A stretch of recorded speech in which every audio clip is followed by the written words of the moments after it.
আজকের রেসিপি মিষ্টি পাউরুটি। রুটি বানানোর জন্য ময়দা নিয়েছি, এটাতে পরিমাণ মতো চিনি, 3 চামচ চিনি, একটু 3 চামচ পাউডার দুধ দিয়ে আর মিক্স করে আর একটু জল দিয়ে গুলে নেব। 3-4 চামচ সাদা তেল দিয়ে আর ভালো করে মিক্স করে নেব। ঢাকুন দিয়ে 10 মিনিট রেখে দেব।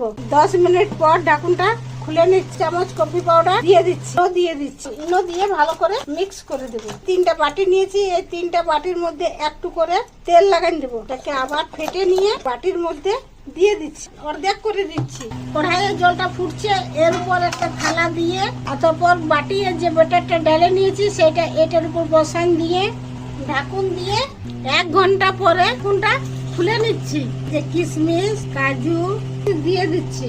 এরপর হিটারটা অফ করে দিয়ে আর এই থালাটা হিটারটার উপরে বসান দিচ্ছি। হিটারটার উপরে থালাটা বসান দিয়ে